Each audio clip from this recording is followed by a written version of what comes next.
Welcome to Real Clear Radio Hour, brought to you by the Competitive Enterprise Institute. I'm your host, Bill Frezza. This week, we focus on the struggle against involuntary unionism. In the second half of our show, Mark Mix, president of the National Right to Work Legal Defense Foundation, describes his organization's 6-decade fight to help workers opt out of forced union membership. Up first, self-employed home daycare operator Jennifer Parrish describes how deceptive unionization tactics in Minnesota turned her into a right-to-work advocate. Jennifer, welcome to the show. Hi, thanks for having me. Jennifer, you're a home daycare provider who's been on a very interesting journey. Before we get started, tell us a little bit about yourself. Sure. I am a licensed family childcare provider from Minnesota. I have had my small childcare business that I run from home for the last decade, and it's something I've always wanted to do. I've got 2 children and married. But you totally work for yourself. I do. I'm a small business owner. It's exactly what I want to do. It's not something I fell into. I love caring for children. I love educating children, and I love being my own boss. Your saga starts back in 2006. Tell us what happened. Sure. Well, I was very new to my business at that point in time. I was still trying to build it up. I had about 6 kids in my home that day that I was caring for. I was busy making for lunch, and I heard my door open. Nobody had knocked. I walked over to the front door to see who had come in, and there was a man that I didn't know standing there in my entryway with a clipboard in his hands asking me to sign what he said was a petition asking the state for health insurance for child care providers like myself. A petition? A petition. He was not wearing any identification. He did not identify what organization he was with, so I had no idea. Did you get his name? Nope. He didn't give me his name. There was absolutely no identifying information about who he was or who he was with. Initially, he was polite. He said, aside from the walking into my home, he said that he knew I was busy and he just needed to quick get my signature on this petition and he'd be out of my way. Did you read the petition? He handed me a clipboard. I looked briefly at it. I was a little bit, having frazzled, a man you don't know in your home, when you can hear lunch boiling over on the stove, I wasn't concerned about what was on the petition. I was concerned about getting him out of my house. He argued with me for quite some time. Every excuse that I gave him not to sign this petition, he had a prepared response for. He told me my neighbor had signed it. I found out later that she didn't. He told me my local association were supporting it. I found out later they weren't. He even threw out names from the board of our state association, the providers that sit on the board of our state association, and I found out later that none of them supported it. So he was very prepared. Very prepared. And I almost signed it just to get him to leave. But I finally did get him to leave by saying I would sign it later at nap time if he would just leave it so I could look over it when I had more time. He finally left. He never came back. I think he assumed that once I actually looked it over, I wouldn't want to sign it. And what was in it when you read it? I was shocked because it said that something along the lines of I hereby grant the SEIU the right to exclusively represent me in all aspects of my business. So this was a Service Employees International Union card check. Yeah, exactly. At the time, that's what this was. And it was, I was serious. It was really upsetting to me to feel that violated, to have somebody come into my home. And on false pretenses. Under false pretenses. And he was trying to intimidate me. That was what, I believe wholeheartedly that they are trained to be this way, to operate this way. So what did you do next? Well, I was angry. I called my husband at work because that's who I usually call when I'm angry. And I told him you would not believe what happened. And it was funny because my husband, his initial reaction was, that guy's going to regret that. And because I was angry. I was really motivated by anger in those first few days that somebody would dare come into my home and be that way towards me. And my first hope was just to get this guy fired. Right. I thought that maybe he was just doing things wrong. I didn't realize that this was a systematic problem within unions and that the government actually allows them to behave this way. Apparently there was a drive going on all over the state. There was, and we knew nothing about it. I had not received anything in the mail about this. I didn't find out until after I had this experience and I started reaching out to other child care providers that many of them had similar experiences. And the only thing different about my situation was that I had convinced this man to leave the card. Normally they signed the card. And the card's gone. To get him to go, and then he took the card with. They didn't get any copy of what they had signed. They had no idea what they had signed up for. So, a lot of them thought that they were actually signing up for free health insurance, which is really unfortunate. even years later, as we were trying to encourage childcare providers to petition to get their cards back, so many of them were convinced, no, I absolutely would not have signed something like that, and I only signed to get more information.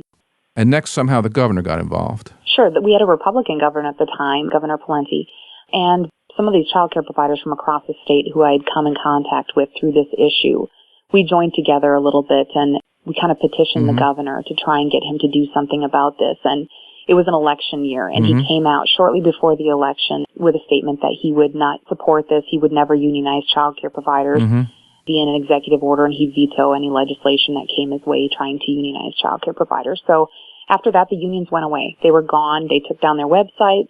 We stopped getting information from them.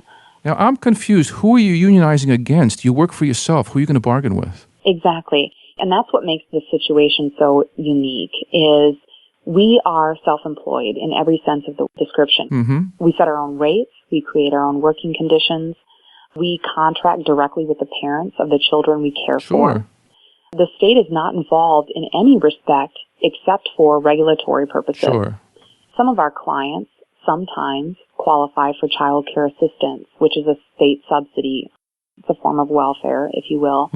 And in those cases, the state pays a portion of the child care bill directly to us. The union wants to negotiate with the state for increased subsidy rates for these parents.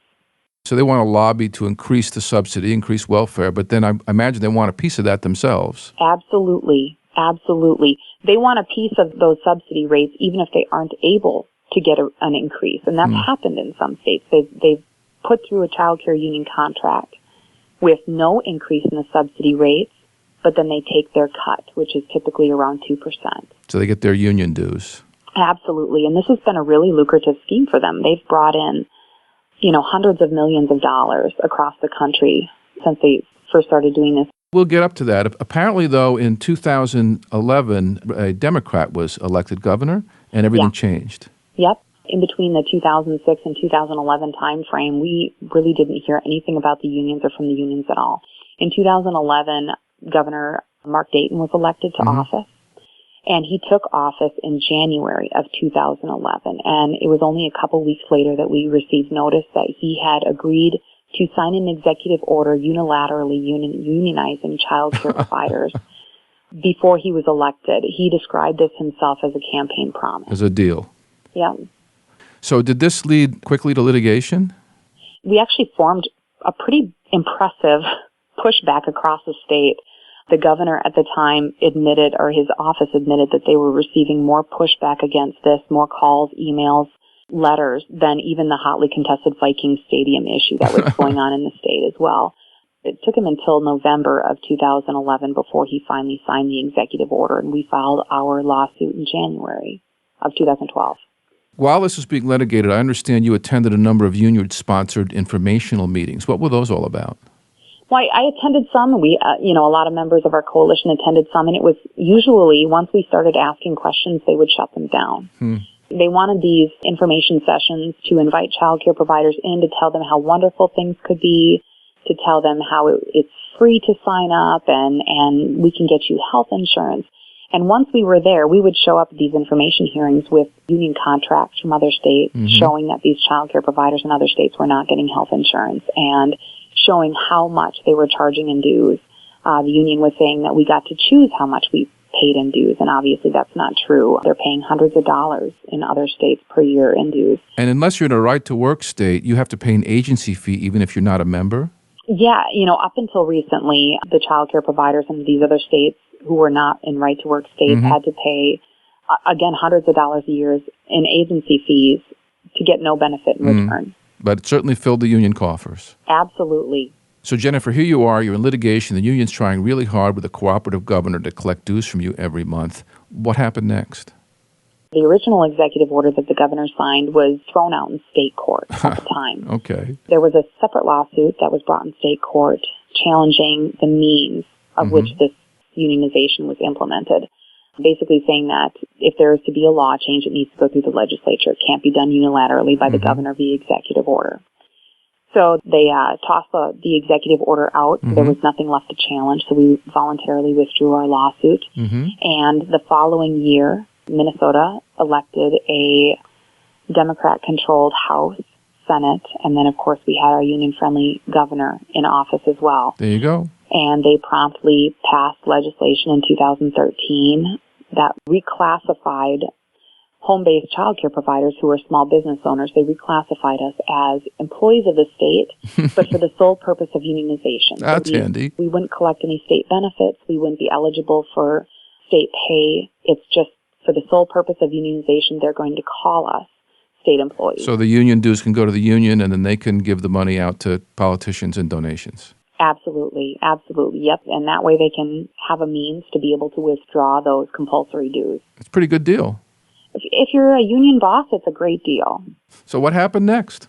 In June of 2012, we refiled our lawsuit. It's a federal lawsuit, filing on grounds of a First Amendment violation. Mm-hmm. We're basically arguing that the First Amendment guarantees citizens free speech, freedom of religion, but it also guarantees freedom of association. And in this case, we've got state politicians, the state legislature, imposing upon child care providers an exclusive representative that not only do we not need, but they are forcing us in some ways to financially subsidize this political speech that not only do we disagree with, but can actually be harmful to us. One of the things that is a great example of this is universal preschool. Mm-hmm. Our business is caring for children, and the unions are huge proponents of universal preschool where the government is caring for children. So they're actually using dues money, some of it coming from child care providers. To fund your government competition. Exactly. to pay. They're forcing us to pay for lobbying for a government program that actually takes clients right out of our business. A good deal if you can get it. Absolutely. For them it is. Yeah. So what happened to this lawsuit? In September of 2013, we won an injunction, and that injunction stayed in place until the following summer. And in July, the 8th Circuit Court of Appeals lifted our injunction and dismissed our lawsuit on grounds of ripeness. So they haven't ruled on the merits at all yet. Okay. They just said that because there hasn't even been a union election yet, the case is not ripe. So is there going to be a union election? Well, this year the governor has included in his budget, I believe, about $60,000 for a union election. So we anticipate they're going to try. Who gets to vote in this election? Any child care provider who has cared for a child on assistance within the previous 12 months. Only if they have child on assistance. So daycare providers with private clients don't get to vote? Nope. And even those of us, like, for instance, in my case, I accept children on assistance. I've cared for them in the past, but I don't have any right now. And I haven't cared for any in the last 12 months. So I will not get to vote in the election coming up. In the future, when I do care for these children on subsidy, because that's really out of the control of the child care provider. Sure. We don't know, when our families are going to need to go on assistance or, what clients we get that are going to end up being on assistance. I will still be part of this bargaining unit, and this union is going to exclusively represent me and speak on my behalf. So, Jennifer, apparently this is going on in many other states, and you've gotten yourself involved. Tell us more about that. Well, shortly after that original experience that I had with that union organizer, I started reaching out to other child care providers to find out whether or not this was happening to them as well, and whether this was just one bad organizer or a problem with the union itself. And I learned so many other child care providers had similar experiences, and it wasn't limited to Minnesota. We found child care providers in other states who had identical experiences. Acorn, which, the now defunct Acorn, helped organize a lot of these child care unions in other states. And it was the same kind of practices that they use when they're collecting, the voter ID cards that they were in trouble for. They were using the same tactics to collect these union authorization cards. But in 2011, our coalition of child care providers that started in Minnesota, we decided, when you Google child care union, the only thing that came up was union-friendly stories. And we wanted others in other states who were trying to look for more information to have the rest of the story. So we put together a website. And what's the URL? It is www.childcareunioninfo.com. www.childcareunioninfo.com. Yes. Once our website went up, we started getting communication from child care providers in Vermont and Kansas and Massachusetts and California and New York, from across the country, looking for help and resources because they were facing similar battles at a local level.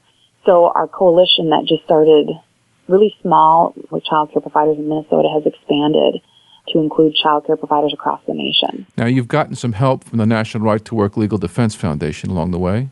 We have. We were so fortunate to have them, and they are the ones that have provided us with the free legal aid for our lawsuits. We never would have been able to file without them. They've been such a blessing, on that front. But they've also been just a huge asset to us because prior to this experience, none of us really had any experience with unions. We didn't understand that unions get to kind of follow a different set of rules than everyone else.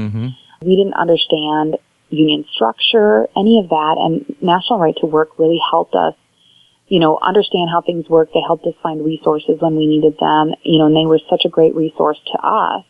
Our website, finding the union contracts, finding out how much these child care providers who were pushing the union were being paid by the union. I mean, these are all things that were a great help to us, and we wouldn't have been able to do it without them. Now, this has been going on not just with home child care providers, but with home health care providers. And I understand there's a case that made it to the Supreme Court? Correct. The case is called Harris versus Quinn. I believe it was filed in 2009 or 2010. But Pam Harris is a home health care provider for her son, Josh, who has some pretty severe developmental and physical disabilities. Wait, her own son? Her own son. She doesn't care for other people? Right. They wanted to unionize her? Yeah, it's her own child. And she cares for him in her home to offset the cost of care rather than putting him in an institution, to offset the cost of keeping him at home where he can be cared for by his family. The state Medicaid program gives her a stipend every month. Okay. It's modest. It's not a lot. She's definitely not making money on this. This is just something to help offset the expensive cost of care. And it's done in the same manner that this child care assistance program works. And so the union has found them to be easy targets as well. So the union wants a piece of that money? They absolutely, they see a big chunk of money going to these programs. Medicaid money? Yep, and these aren't state employees. They've run out of state employees to unionize in a lot of places. And so here's a big chunk of the state budget that they aren't getting a piece of. They kind of dreamed up this scheme that, these private contractors and these independent businesses, let's just see if we can have them reclassified as employees of the state so that we can get a piece of that as well. And what did the Supreme Court have to say about this?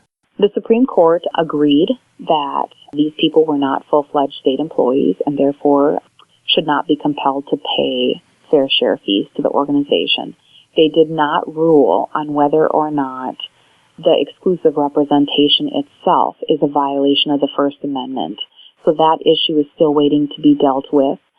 During the time that case was brought to the Supreme Court, the lawyers also asked the court to revisit the 1970 decision from the late 1970s, Abood versus the Detroit Board of Education, which was the case that kind of established the right for unions to take fair shares to begin with.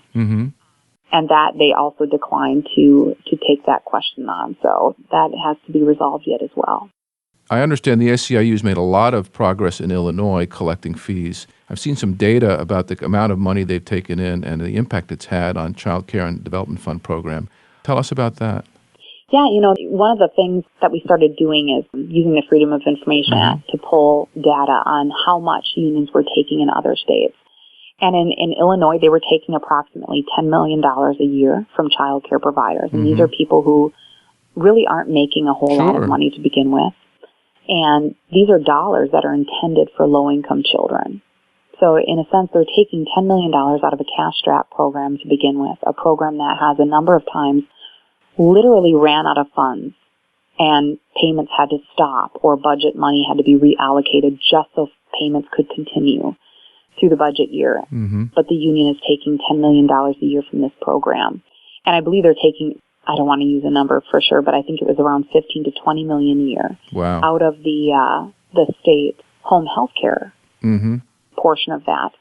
And the stuff that they're using money for is insane. I mean, I think we added up, I think it's over $500,000 in a year spent on travel and rental cars and restaurants. And I mean, it's just... Unions are a great business if you could get them funded. Absolutely, absolutely. It's a great job to have, I tell you.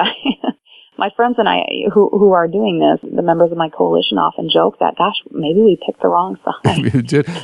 Speaking of which, Jennifer, what lies ahead? We have a ways to go, and that's one of the things that we've learned. We've been pushing back on this for almost a decade now, and one thing that we've learned is just when we think that we've got it figured out and that we've got them beat, they come right back. So we are in this for the long haul. We're waiting now for a union election here in Minnesota to be ordered.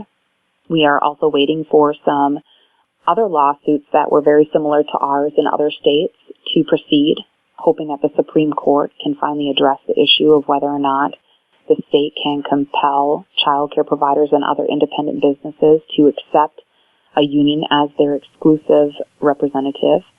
I'm hopeful that when it gets there, the Supreme Court will agree with us that that is a violation of the First Amendment. And, I'm really thinking that's the only way that we're going to ever be free of this. Well, we'll keep an eye on this in the years ahead. Jennifer, thanks so much for coming on our show and sharing your story. Thank you so much. That was Minnesota home daycare operator Jennifer Parrish here on Real Clear Radio Hour, brought to you by the Competitive Enterprise Institute. I'm your host, Bill Frezza. Please check out Real Clear Radio on Facebook or follow us on Twitter at Real Clear Frezza. And stop by RealClearMarkets.com, my go-to place for diverse views on political economics. Real Clear Radio Hour is a not-for-profit donor-supported program. Please stop by RealClearRadio.org and hit the donate button or contact us to become a corporate supporter.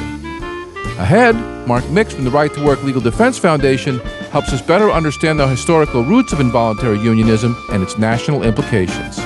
Stay tuned.